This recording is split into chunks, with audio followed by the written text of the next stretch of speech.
Hey everybody, this is my 55-gallon Angelfish tank, and I've been in there doing a little bit of work on it today. I didn't shoot any video of it, but I do want to talk a little bit about what I did and what my long-term plans for this tank are. It looks like my mated pair is getting ready to spawn again. You can see them in the top left corner. The male is the albino, and the mixed veil is the female. And they spawn fairly frequently. I have yet to get a batch that actually survives. I never make any attempt to do anything about it, so I'm thinking about one of these days maybe trying to do something about that. Several people have mentioned that they would make some interesting looking offspring, and I tend to agree. I'd like to see that one day. So who knows, maybe one day we'll try to hatch ourselves out a little batch of baby angelfish there, but that's not the point of this video. The point of this video is me continuing to work on the substrate.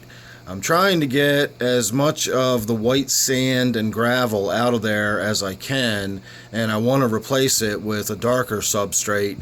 And yes, my synodontist down there in the bottom is scraping and flicking. He does that frequently after water changes. I'm not worried in the slightest about all of that. So if you do notice that, you don't need to worry about it or comment on it. He doesn't have ick or any kind of other issues going on. That's perfectly normal after a water change. I don't know why he does it after a water change, but he always does it after a water change. And by tomorrow, his behavior will be back to normal. But at any rate, if you look at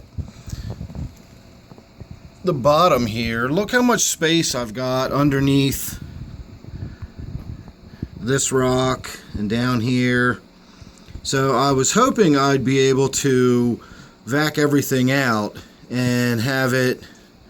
There's the tail of my Chinese algae eater sticking out right there. I've been wondering where he was. I haven't seen him in a while. I was hoping I would be able to just vac the sand out and then sort of just gently pour some darker substrate in, but it does not appear that I'm going to be able to do that. Well, I will, but it's going to have to be very gentle, and I'm probably going to have to get in there and move rocks gently as I do it. I don't think I'm going to be able to just keep everything sort of as is. Today a few of the rocks shifted and rattled. Some of the Java fern that was in there, this piece over here, came loose because it was actually planted down into the substrate, or it was rooted down into the substrate. You can see over here I've got it down to bare glass a little bit, and this rock had started to shift. This is the only plant I have in this tank that is not Java or Anubias that actually seems to be hanging on and surviving. I don't even remember what it is. It's some kind of sword. It looks stunted. Nothing in this tank grows very well except for the Java and this Anubias here. And I'm thinking about pulling this middle chunk of Anubias out. It is grown against these rocks, and I would have to sort of rip the roots off and tear it out, and that would maybe shock it a little bit, but I think I could get it out of there and use that in another tank. And then of course this huge piece is growing like crazy, and it's sending up new shoots, and that's going to be getting closer and closer to the light pretty soon.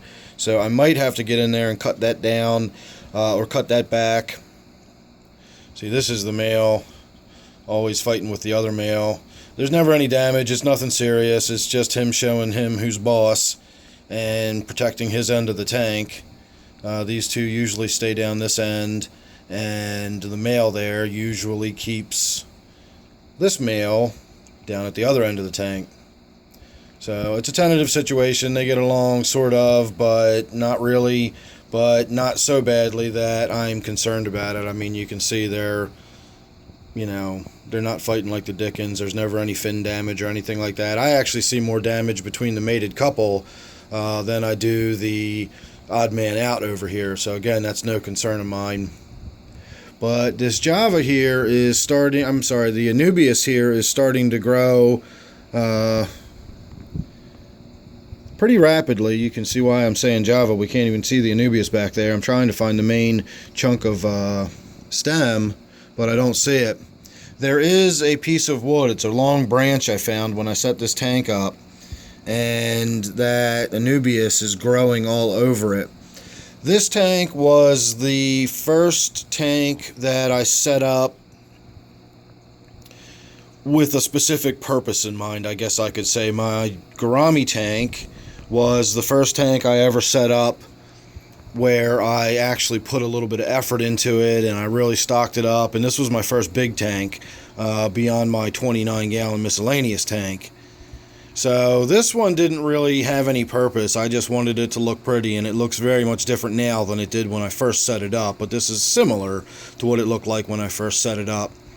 So this tank originally was going to be for German blue rams. I wanted to have maybe 2 or 3 little mated pairs in here, and it was just going to be a tank with some rams, and then I was going to have I don't know, maybe a school of neons or cardinals, or I don't know what I was going to do with it, but it was designed to be set up for very small cichlids, and I had a million little nooks and crannies and caves, and I just thought the white sand would be pretty, and it's just, this tank has never really been what I've ever wanted it to be. It's always just kind of happened. Fish have just sort of ended up in here, and for a while, it's called my angelfish tank because for a while I had 8 angelfish in here, and I just kept swapping them in and out. Every time I'd get aggression between a couple of them, I'd move one and take it back to the store and sell it and swap it and get another one and bring a smaller one back. And I did what I thought of as the angelfish shuffle for about 2 years. I just kept swapping angelfish out of this tank until I finally got sort of burned out on angelfish and settled in on the population that I've got now. And these have all been in the tank, and this tank is sort of stabilized into what we see now. Over the last maybe 2 years, it's been kind of what we see now. So I'm sort of tired of the sand in the bottom. I really want this tank to look nice and be something, and it really could. These red Substrate tetras are going to look fantastic if we get some dark substrate underneath them. They're going to glow bright red. I also, in my quarantine tank, have a male cherry barb. I used to have 4 cherry barbs, 2 males and 2 females, and my Tenopoma that is now in my 125 used to be in the tank that is now my black ghost knifefish tank, but when it originally got set up, it was my pseudo African tank, and I had 2 sets of cherry barbs in there, and my Tenopoma made snack food out of 3 out of the 4, and I'm left with this female, and I've never gotten her a replacement male. So I finally have one, and hopefully that will be in here soon once it gets out of quarantine. And the cherry barbs are also well named. They get vibrant red when they're in good, happy, healthy conditions. So I'm looking forward to that with the dark substrate and the cherry barbs and the Substrate tetras. This tank should look really good once we switch it over. It's going to look very different when we switch it over. So little by little, I'm working on the gravel, but I don't know how long it's going to take. And again, once we start getting down into the, nitty gritty, I've been pulling big bulk, amounts off the surface area. Again, over here we can see where we're starting to get down to the glass. Now it's going to get a little more complicated trying to get it out from underneath of these rocks. And even if the rock doesn't fall or shift, there's going to be gravel and sand and stuff under there. And in my experience, if you want to switch over and put, say, dark substrate in here, if you leave any of that white sand in there at all, it will find a way to work its way to the surface, and you'll never get it out of your tank. It'll always be in there to some capacity. At least for me, it drives me crazy. I've got a couple tanks where I've got a few little bits of the original substrate in them that I just never seem to get out of them. It doesn't bother me that much, but in this case, that bright white sand in a dark substrate would not look right at all. This is probably the substrate I'm going to be using in there, so something, to this effect. It's the same substrate I use in all my tanks. It's either Eco Complete by... can't even think of the company now. It's either Eco Complete or Floramax. I think the difference being that the Eco Complete comes with living bacteria and it comes with water in the bag, so you're actually paying for more weight. But if you want a rapidly cycled tank, the Eco Complete comes sort of pre-started for you, whereas the Floramax is the same substrate. It carries all the same micronutrients and minerals and everything your plants need, but it doesn't have the living organisms in it when you get it, so you're not paying for all the extra weight of shipping the water that keeps it alive. So that'll be going in here at some point. Again, it's the same substrate I use in all my tanks. We can look at this here and see how nice that looks as far as the substrate goes. Looks very natural. And then we can look over here at one of my very early tanks, my 29 miscellaneous, and we look at this substrate, and it's the artificial inert sort of black, they call it gravel, but it's really a hard, dense plastic. I just don't really want to go with something like that in my angelfish tank. I just don't think that would look very good at all. I'd much rather go with this sort of natural sand substrate.